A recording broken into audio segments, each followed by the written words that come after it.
"That's not a serious strategy," said Stephen Biddle, a professor at George Washington University and a frequent advisor to the Pentagon. "It's a psychodrama." The internal contradictions at work in Trump's approach were on full display Friday night when the president addressed the nation. Loading even as he promised to strike again if Assad used chemical weapons, Trump made clear that he had no interest in staying in Syria. Last month, he shocked aides when during a speech about infrastructure in Ohio, he announced that U.S. troops would be leaving Syria very soon. When aides pressed him for a time frame, he initially said he wanted the military to leave in 48 hours, according to a senior administration official, who, like others, spoke on the condition of anonymity to discuss internal deliberations. Trump's top national security aides in the days that followed talked him into a 4 to 6 month withdrawal plan. Assad's chemical weapons attacks, and Trump's outrage over them, clearly have not changed his view of American interests in Syria.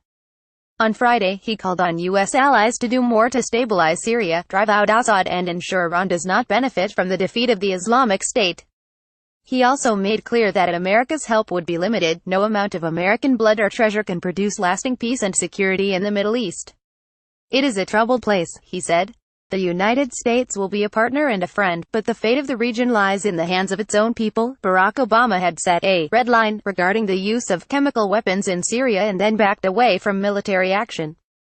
Photo: Bloomberg. Trump's remarks reflected a view of how America should fight its wars that differs dramatically from many of his generals, who have pressed to keep U.S. troops in places such as Syria, Iraq and Afghanistan indefinitely to rebuild these broken societies and ensure the enemy cannot regenerate.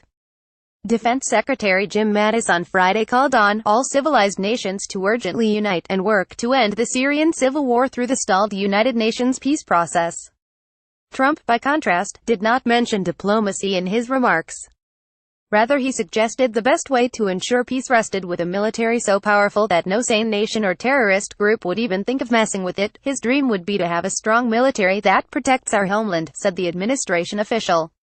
"We'd wall ourselves off and strike at our discretion and then retreat to defending our homeland." Like Obama before him, Trump has clearly decided that the United States has few interests in Syria and little ability to stop the long civil war, which at the moment the Assad regime, Russia and Iran seem to be winning. Damascus skies erupt with surface-to-air missile fire as the U.S. launches an attack on Syria targeting different parts of the capital.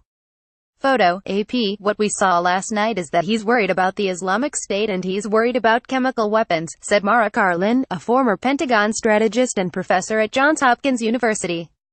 "That's all he cares about." Obama's narrow view of U.S. interests in Syria left him hesitant to challenge the Assad regime militarily. Trump is betting that periodic shows of American force, in the form of missiles and fighter jets, can convince Assad and his backers not to use chemical weapons again. He's adopted a similar strategy with regard to North Korea and Iran, where he is wagering that threats of American firepower can produce more pliant behavior. The approach, Biddle said, reflects Trump's roots as a real estate developer who made risky bets and went bankrupt several times on the way to making billions of dollars. The problem in Syria is that each time Assad uses chemical weapons, Trump has to raise the stakes with a bigger show of force or risk looking feckless. As the attacks increase in size, so too does the odds of a military confrontation with Russia or Iran. A fair amount of the time, that approach works. "The gamble pays off," Biddle said. "But sooner or later it fails and fails catastrophically." Loading the morning after the missile strikes, Trump seemed convinced his show of strength had worked and would, at least for a while, deter Assad from another chemical weapons strike. "Could not have had a better result," he tweeted. Mission accomplished. Washington Post. Syria analysis. Donald Trump, George W. Bush.